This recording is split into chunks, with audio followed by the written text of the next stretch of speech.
Welcome to Cooking with Mado, where I'm at the home of a guest who has invited me and she's keen to make roti. So let's get the ball rolling.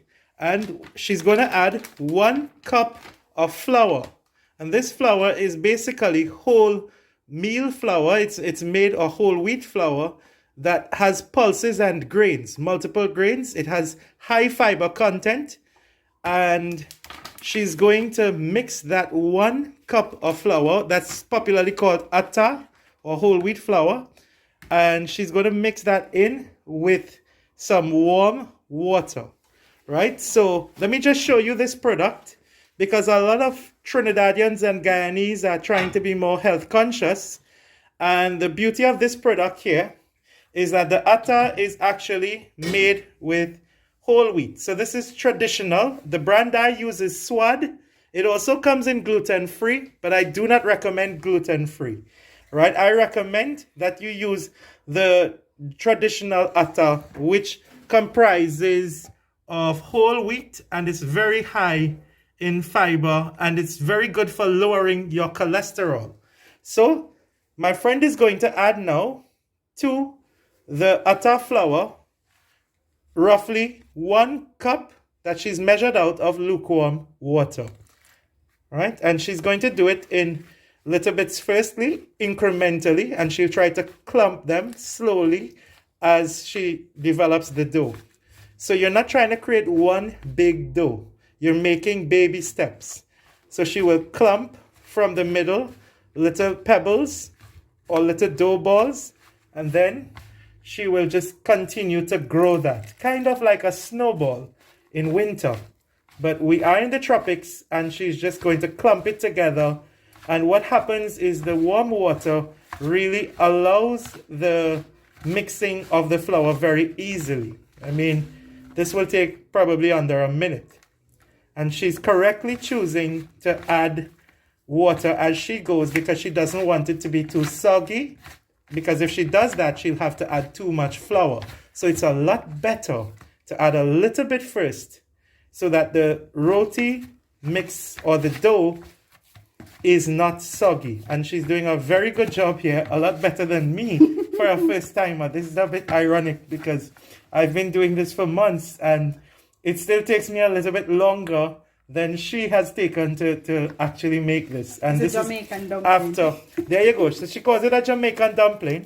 And that is generally the softness that is required. So what you want to do now is put it in a dough, a ball. And I'm just looking at it here, zooming in. It looks generally soft enough. Do you think it's soft enough, or do you want to put a little bit of water? Yes, just a little bit more water. Yes, exactly. Yeah. So she has a sense of it already. I'm getting the consistency now, right? So would you say that it's similar to the dough balls that you all use For dumplings? for Yeah. dumplings? The only difference is that it's a little bit softer.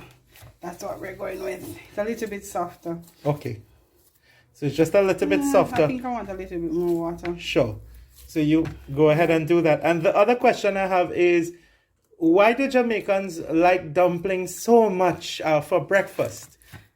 Because we tend to eat heavier in the morning. So dumpling is a good meal, because we always say rice give you gas. So you have dumplings in the morning, it helps hold you toward the day. So you could think about Jamaicans eating dumplings the way Trinis and Indians would eat roti for breakfast. So dumpling is Jamaican roti. Right.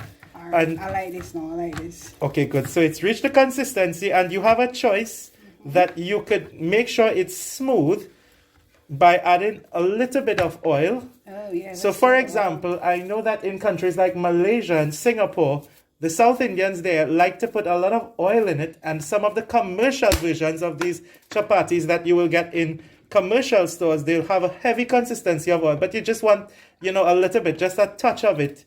Exactly. And it will give it a nice smooth exterior.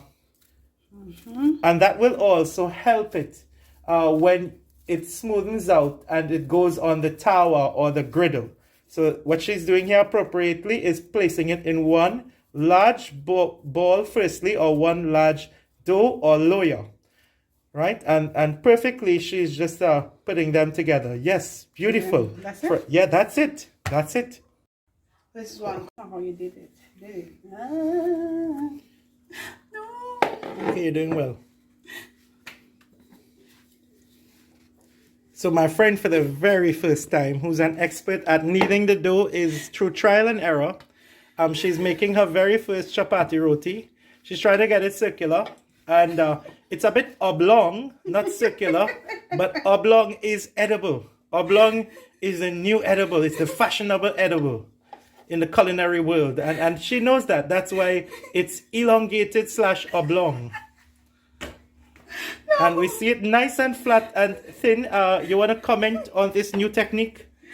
Well, this is for the beginners. So Right. this technique is you just go with it. But the You beautiful just go thing, with it. look at that. Look at that. Yeah, Perfect. it's So we're going to perfect. carry it to the tower. No. We're going to carry it to the tower. I'm going to put it down. All Right. I'm going to turn up by the stove to Yeah. a little over medium heat. So we see what happens. Yeah. And Well, we should- at least you know it's my first, so. Look at how quickly it starts cooking because there's a color change and it will start bubbling up. Ooh, is it burning? No, it's not burning. Right? I'm nervous. No, don't worry. Catch me. We'll be fine. I can't wait. That's why I'm flipping up. Come on, So we'll be flipping in about 10 seconds. come on.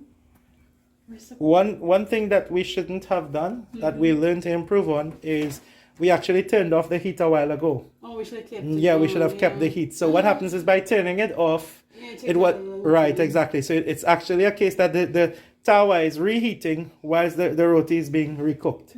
So what you need to do is you need to cook your roti consecutively, or your rotis consecutively. Cook the rotis consecutively with the tawa on high heat. And if you think that the tawa is too hot, then you reduce it to medium heat. But you don't go turning off the heat. Now, they also make this on chulas or firesides in India, right? So this is why this one is taking a bit longer.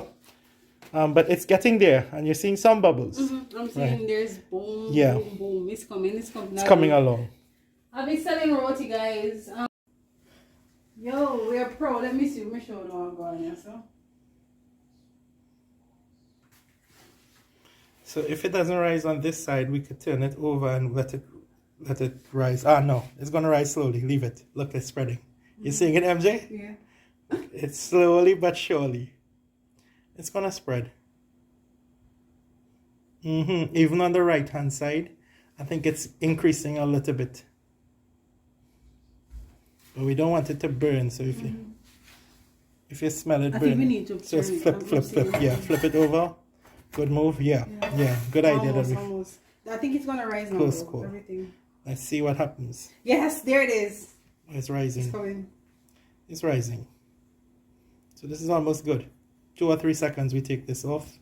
Now what some housewives do is they want, right, they pop it. If it's like that, they make sure the heat is applied evenly. Right, good. Take this off. Check on it. Yeah. Take it out. Yeah. Try. Let me see how it looks on the other side. Flip it. Okay. Flip it back. Give it a few more seconds. Yeah. I feel like it can take a few Yeah. more It could take a seconds. few more seconds.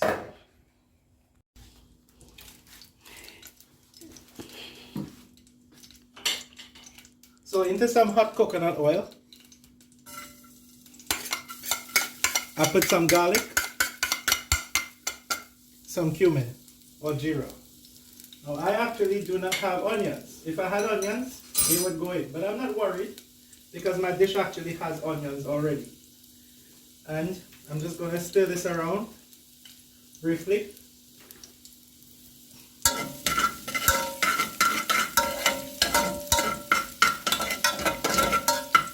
Right, good. Thank you.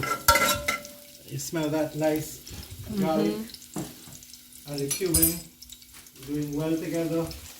Then I'm going to add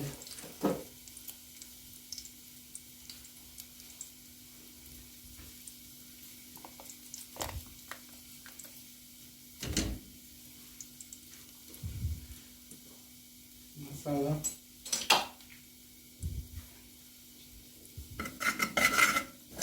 That's curry. Yeah, like what you guys call curry. So this is a collection of spices. The spices are like amchur or mango, dried mango, clove, cinnamon, cardamom, mace, nutmeg. Smells good. Yeah. Alright, so it's a bit different. Then I'm going to add a little bit of water to create the curry. Now remember, this doesn't even have the actual onion or escallion. If we had fresh onion or escallion, we would use that. But we want to create a curry slurry.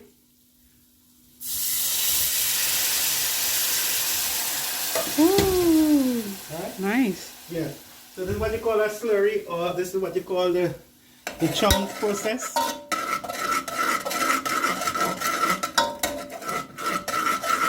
And we want this to become a little bit grainy, not to burn the curry.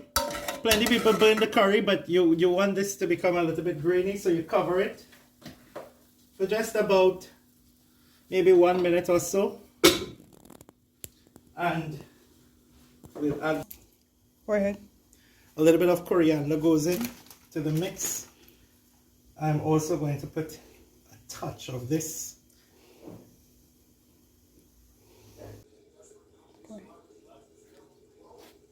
What we see here are some garnishing herbs, like I have some cilantro or coriander or dhania.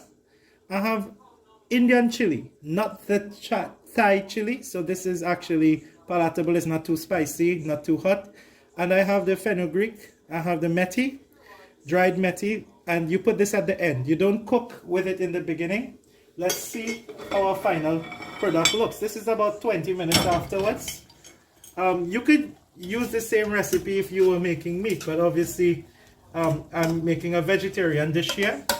So this is just soya with some mixed vegetables, and I do this for some fresh flavor. If I have some lime juice or lemon juice, you could add, right? But this is pretty much it. It's done, it's complete, and I'm going to try this with the chapati roti and tell you how it tastes. And that's my finished product. And just leave